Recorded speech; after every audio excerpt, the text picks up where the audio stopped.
Bonjour à tous et bienvenue sur ma chaîne YouTube. Je m'appelle Vikas Nera et dans la vidéo d'aujourd'hui, je vais vous expliquer comment configurer un serveur de messagerie sous Windows. J'ai déjà installé de nombreux serveurs de messagerie sous Linux et je vous les ai déjà présentés. Dans cette vidéo, je vais vous montrer comment créer votre propre serveur de messagerie sous Windows avec HMail Server. Mail Server est un serveur de messagerie open source. En l'installant, vous pouvez configurer votre propre serveur de messagerie où que vous soyez. Il est compatible avec Windows, y compris toutes les versions de Windows Server.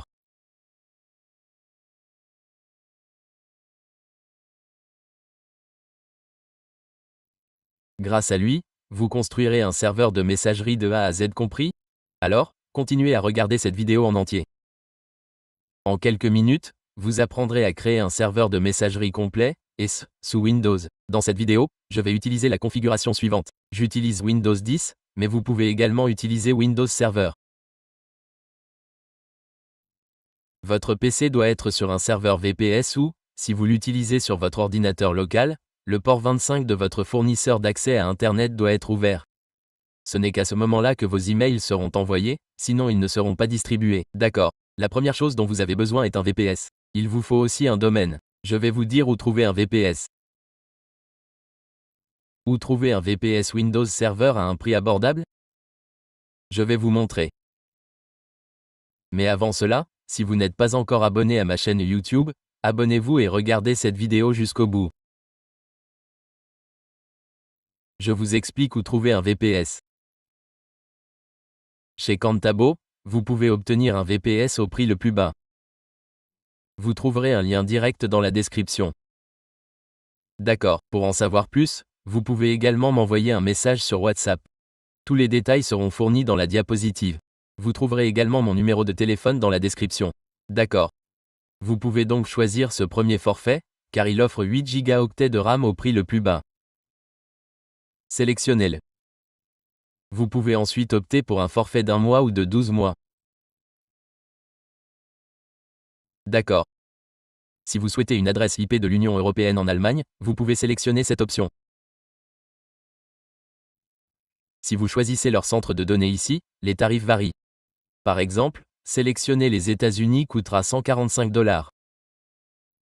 Leurs tarifs sont indiqués ici. Ensuite, faites défiler la page. Nous devons choisir Windows, car dans cette vidéo, nous nous concentrons sur la création d'un serveur de messagerie sous Windows.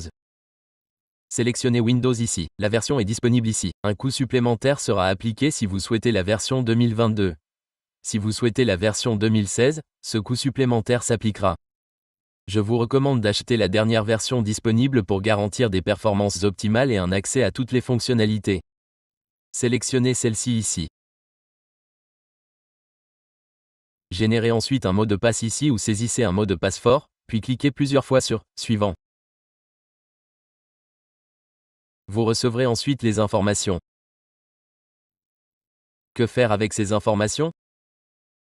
Si vous recherchez RDP ou rez-de-chaussée sur votre PC, un message similaire à connexion bureau à distance s'affichera. Vous obtiendrez une adresse IP, un nom d'utilisateur et un mot de passe à partir des informations fournies. Saisissez votre adresse IP, votre nom d'utilisateur et cliquez sur « Se connecter ». Vous serez ensuite invité à saisir le mot de passe que vous aurez reçu par email. Une fois l'achat finalisé, tous ces détails vous seront envoyés par email. Compris? Connectez-vous en cliquant sur « Se connecter » ici. Une fois connecté, une fenêtre comme celle-ci s'ouvrira. Vous verrez quelque chose comme ceci. OK. Vous pouvez ensuite installer Chrome ou d'autres outils. OK. Je viens de le configurer. Je suis donc déjà connecté. Voici ce qui s'affiche. Je vais le refermer. J'ai sélectionné RDB. Je vais me connecter. Cliquez sur « Se connecter ». Je saisis ensuite mon mot de passe ici. OK. J'ai cliqué sur « OK ». On me demande de saisir « Oui ». Je clique dessus. Mon RDP ou la machine Windows hébergée dans le cloud s'ouvrira alors. Je dois maintenant installer le serveur HMail. OK. Que dois-je faire? J'ai ouvert Chrome ici. Que dois-je faire dans Chrome? Tapez « serveur Hmail » dans la barre de recherche. Compris? Le serveur Hmail est apparu. Allez sur son site web. C'est un serveur de messagerie gratuit et open source. Compris? Cliquez ici. Cliquez sur « Télécharger ». C'est la dernière version. Téléchargez-la ici. Téléchargement en cours. Téléchargement terminé. OK, je continue. Ouvrez son dossier et installez-le. OK, c'est fait. Oui. Continuez ici. Cliquez sur « Suivant ». Cliquez sur « J'accepte ». Cliquez sur « Suivant ». Suivant, suivant. Saisissez un mot de passe ici. Je vais saisir 1, 2, 3, 4, 5. Vous devez saisir un mot de passe fort ici. J'utilise 12 345 uniquement pour cette démonstration. Je clique ensuite sur « Suivant ». Si vous voyez un message indiquant que NetFramework est requis, vous devrez l'installer. OK. Comment l'installer? Je vais fermer ce message. Commençons par l'installer. Lorsque vous recherchez ici, il y a une option pour les fonctionnalités Windows. Activez ou désactivez les fonctionnalités Windows. De là, vous pouvez installer NetFramework. Le chargement est en cours. Il s'agit de Windows 10. Voici donc l'affichage. Si vous utilisez Windows Server, c'est légèrement différent. Vous pouvez me demander si vous utilisez Windows Server. OK. Sélectionnez cette option. Si elle est décochée, cochez-la. Cliquez ensuite sur OK. L'installation s'effectuera automatiquement. Je vais maintenant télécharger les fichiers depuis Windows Update. Le téléchargement est en cours. Il sera appliqué à cet ordinateur. Le téléchargement est rapide, car la vitesse est plutôt bonne. Le téléchargement se termine rapidement. L'installation s'effectuera ensuite. Compris? Regardez ici. Après l'installation, il est indiqué que Windows a effectué les modifications demandées. OK, mes modifications sont terminées. Je ferme cette fenêtre et je clique sur Oui. Réinstallons-le. J'ai cliqué sur J'accepte. J'ai cliqué sur Suivant, puis encore sur Suivant. J'ai saisi le mot de passe 12 345 deux fois, puis j'ai cliqué sur Suivant.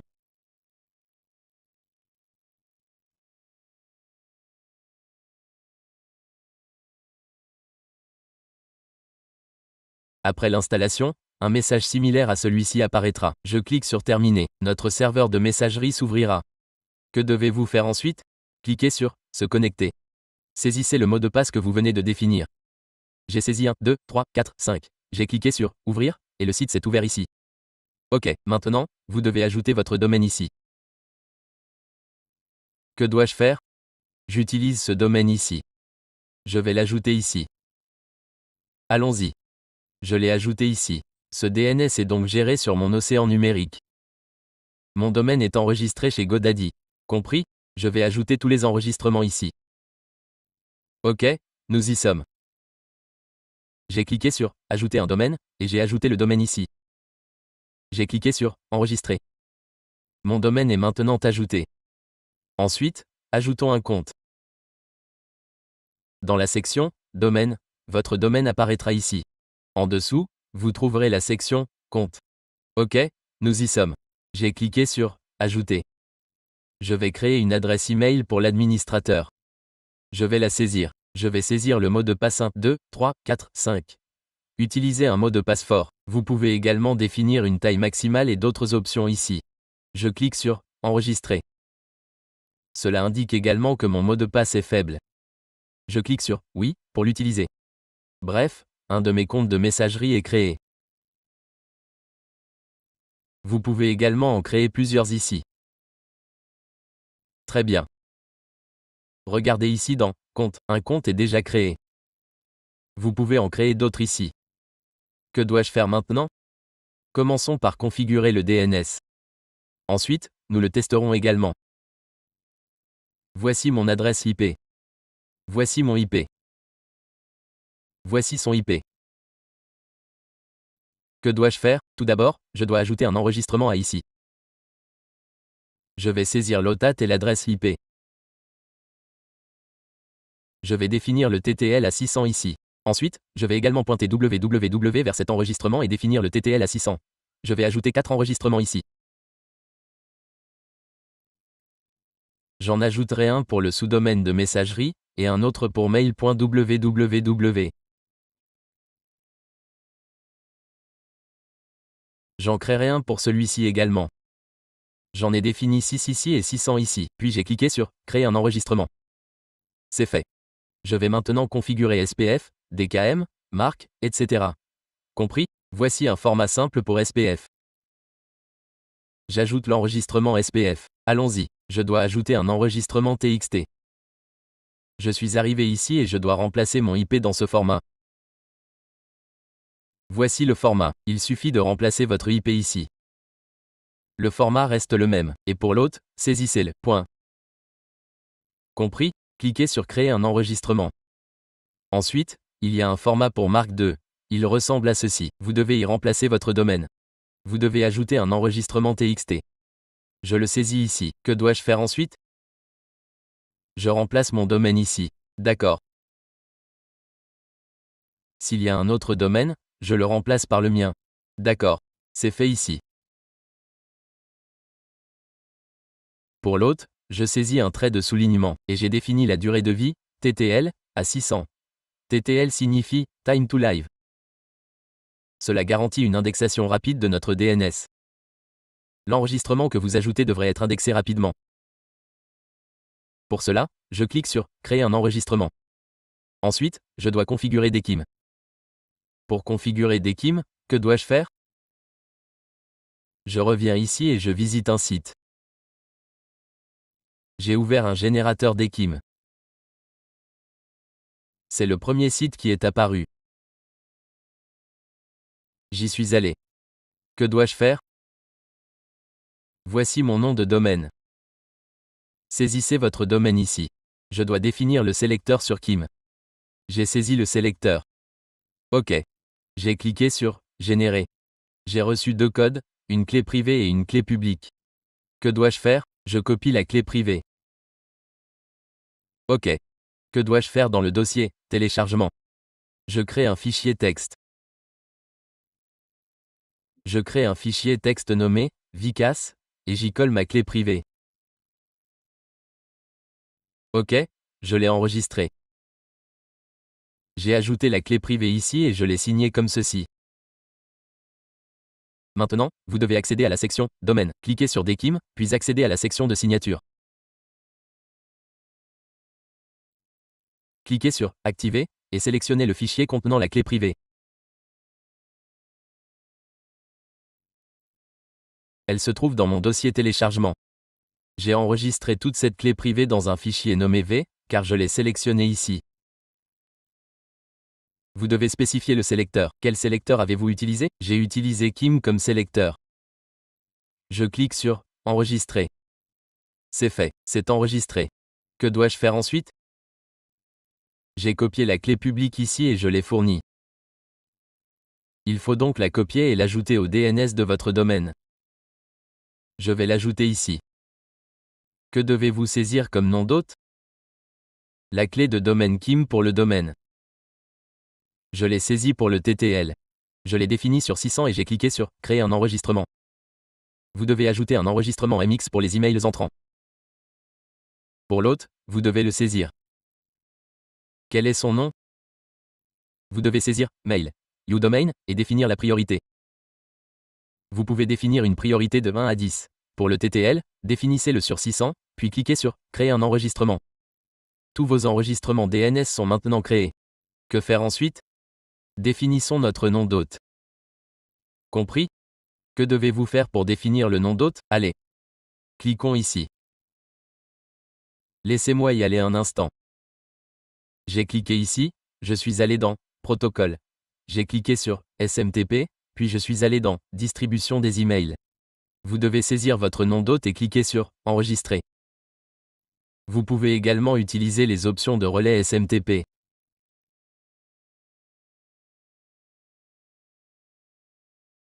Ensuite, j'arrête les services ici et je les redémarre. Tout fonctionne à nouveau. Je vais vous montrer comment faire en envoyant un email de test. J'ouvre SMTPR.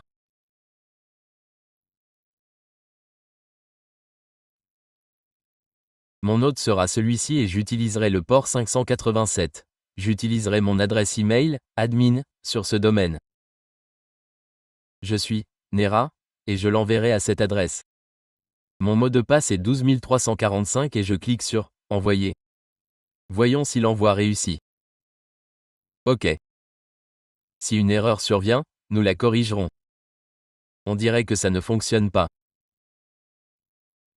Que faire? OK, j'attends un peu.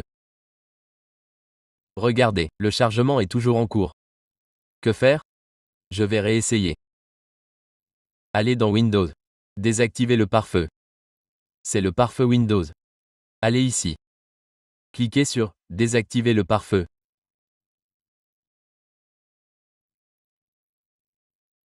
Désactivez les deux options et cliquez sur OK. Votre pare-feu sera alors désactivé. Désactivé. Que faire? Je saisis à nouveau tous les détails. Qu'est-ce que c'est?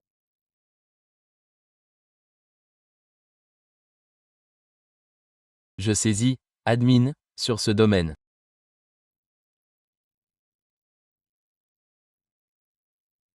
OK, c'est fait. Le mot de passe est 12345 et je l'envoie à cette adresse. Je clique sur Envoyer, et l'envoi devrait être immédiat. Compris? Vous pouvez aussi utiliser le test SMTP de Zoho.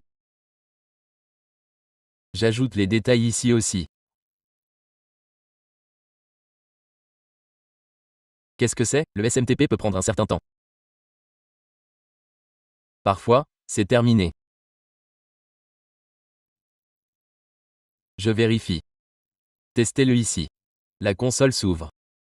Voyez, il a été envoyé. Je ferme celle-ci. Je l'actualise et vérifie les emails que j'ai reçus. Je vérifie mes spams. Voyez, mon email est arrivé. Je clique sur les trois points ici. Cliquez ici. Voyez ici, SPF est réussi, Dekim est réussi. Demark est également réussi. OK. Et ici, vous pouvez également vérifier votre score sur un testeur de messagerie. Le score déduit. Oui, j'ai eu un problème de liste noire ici. Cela pourrait être dû à cela. Je clique sur Vérifier votre score. Ici, il affiche 6,6. Cela signifie que la section sous SPF, Dekim et autres sont correctes. Ici, des points sont déduits. Une raison de la déduction est que j'utilise un domaine .xyz.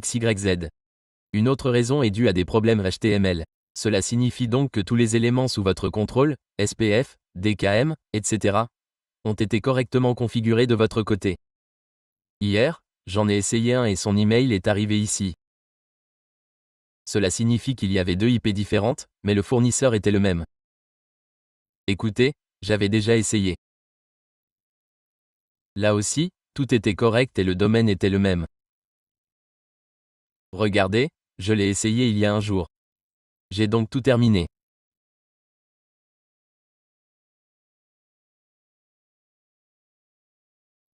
Je vais aussi vous montrer Thunderbird, si vous voulez recevoir et répondre à des emails, etc. Il existe une application comme Outlook. Thunderbird vient de Mozilla. Vous devez donc l'installer. Vous pouvez y ajouter ceci. Très bien. Je suis allé sur ce site et je l'ai téléchargé.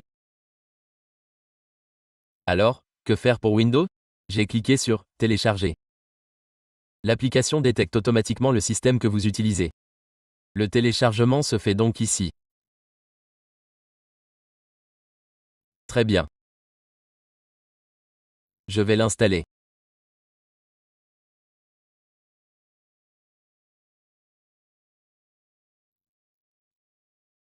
Je l'ai installé et l'installation est en cours.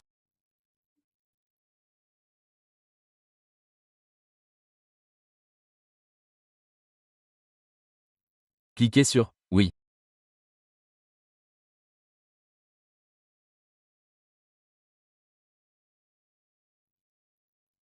Je clique sur « Suivant ».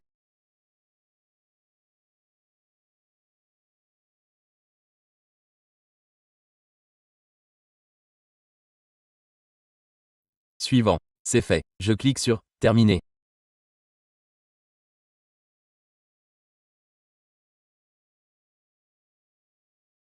Mozilla Thunderbird s'est ouvert ici. Maintenant, vous devez saisir les informations ici. Je vais d'abord copier mon nom de domaine ici. OK. Ici, je vais saisir Vicosa. OK. Ici, je vais saisir admin, car j'ai créé un compte de messagerie en tant qu'administrateur. Le mot de passe est 12345 et je clique sur Continuer. Vous pouvez également le configurer manuellement ici. Ici, vous devez saisir le nom d'hôte. Compris? Et ici, vous devez également saisir votre nom d'hôte. Le port est détecté automatiquement. Sinon, je clique sur Roadster. Le test est refait. C'est fait. Ensuite, je clique sur Terminer ici. OK, j'ai compris l'avertissement. Je clique sur Confirmer. Terminé. Votre boîte mail s'ouvrira ici. Vous pouvez donc envoyer et recevoir des emails depuis cet emplacement. Je vous montre ici. Voir, ignorer l'intégration. Pour envoyer un email, je clique sur Nouveau message. Je l'envoie à nul@gmail.com ou attendez une seconde. Je l'envoie à cette adresse.